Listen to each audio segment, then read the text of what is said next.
Thank you for joining the Pioneer Library System today. This is Miss Amber, and today we are making Easter crafts. So the first craft that we are going to make is a watercolor egg hunt. This one is so much fun, and every age of kiddo is going to love it.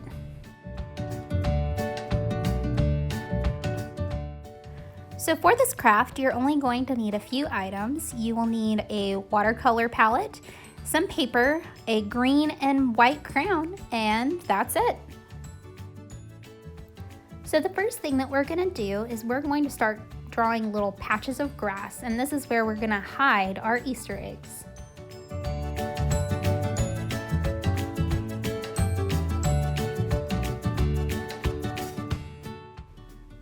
So next we're going to take our white crown, and mine's actually broken and I just taped it together, so any crown will do. And now in just some of the patches of grass, we are going to draw our Easter eggs.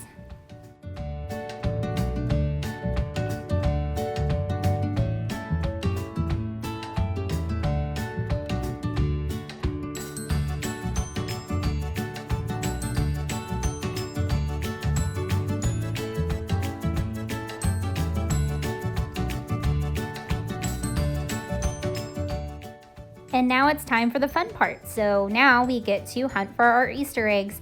I will be completely honest, I don't remember where I hid them all, so we can do this egg hunt together.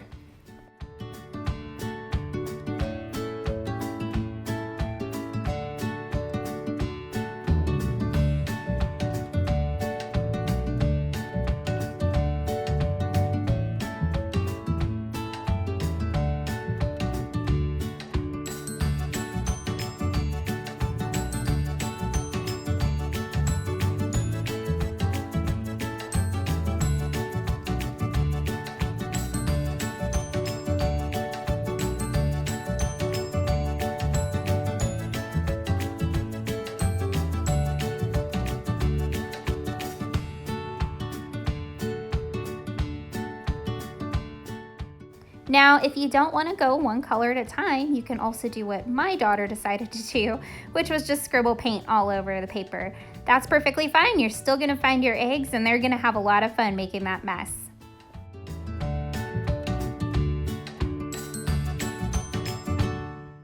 So the next craft that we're going to make is our tinfoil Easter egg. Of all the crafts, this is definitely the easiest.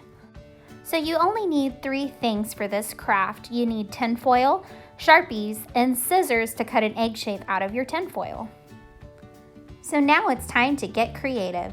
Take your Sharpies and draw whatever designs you're wanting on your Easter egg. It's up to you, there's no right or wrong way. Although I did discover that the darker the color, the better it turns out.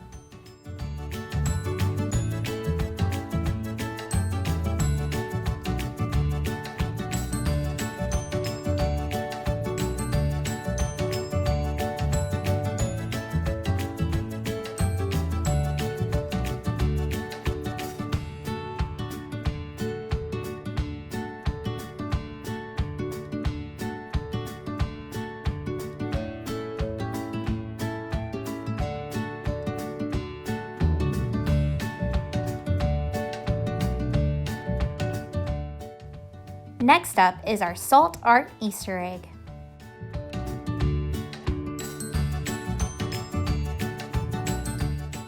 So of all the crafts that we are doing today, this one requires the most prep. So I suggest that you get these items together before you get started.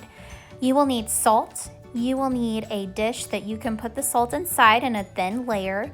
You'll need Elmer's glue, a piece of paper, watercolors, and some water. So to get started, we are going to make our egg shape.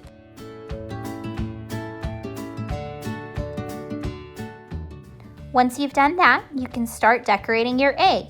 You can make whatever shapes and designs you want, just make sure that they're not too thick.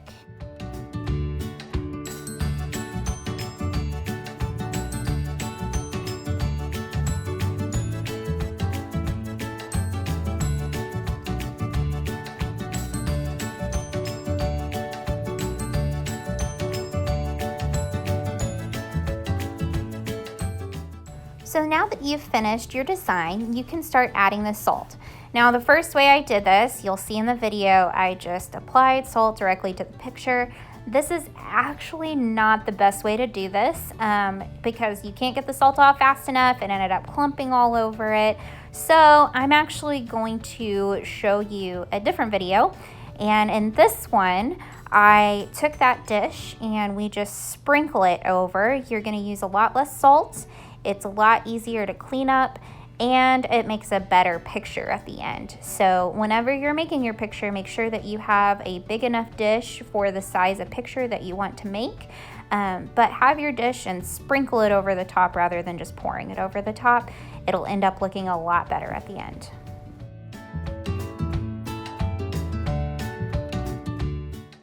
So once you're done applying all of your salt, you're gonna get your watercolors. Now, if you want this really cool effect where it spreads the color across, you're going to make your brush just a little more wet. If you want it to be darker, then you won't get your brush as wet. To start off, we're just gonna be painting the salt-covered parts. But afterwards, as you'll see, like I did, you can color the background paper, but it's not necessary. I just wanted an extra pop of color.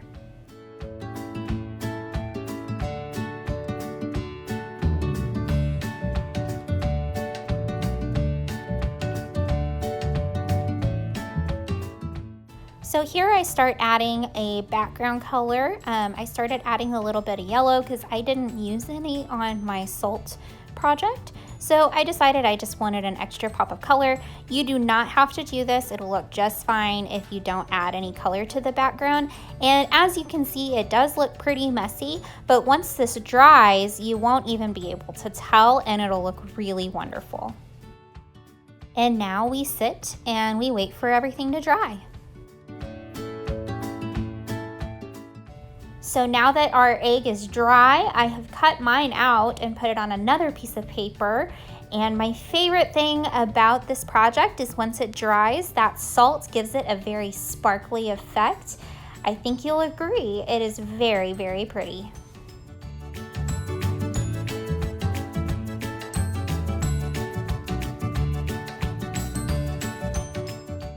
And it is now time for our final craft, a peekaboo card.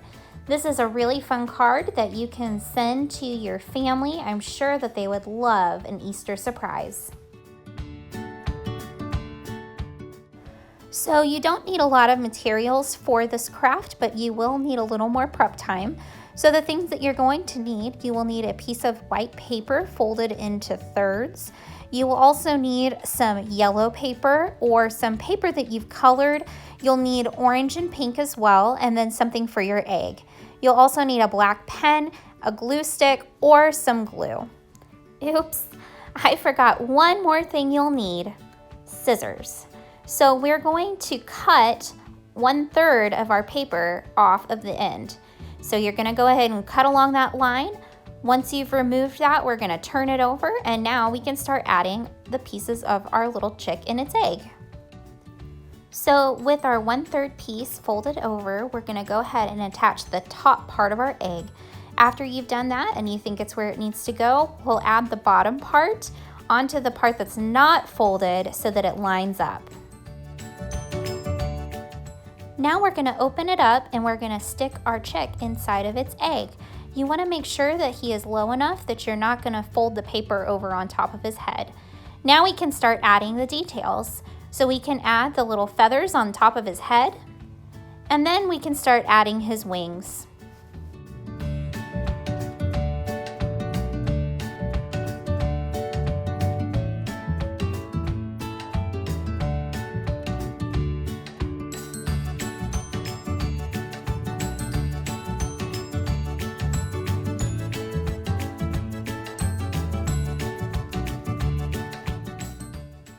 Now we can start adding other details. We can add his beak, his rosy cheeks, and finally, his eyes.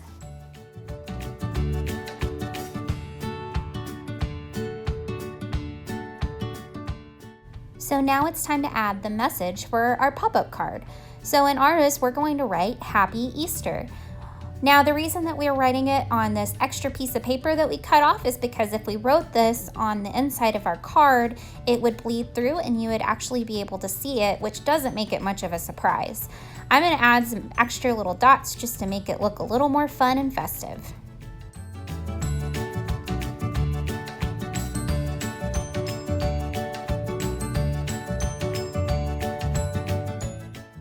Now I'm going to cut out our message to make it just a little bit smaller so it fits in our card.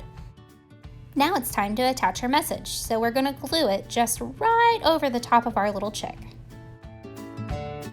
And there you go, we've created our very own Peekaboo Easter card. Thank you so much for joining me today, and I hope you and your family have a very happy Easter.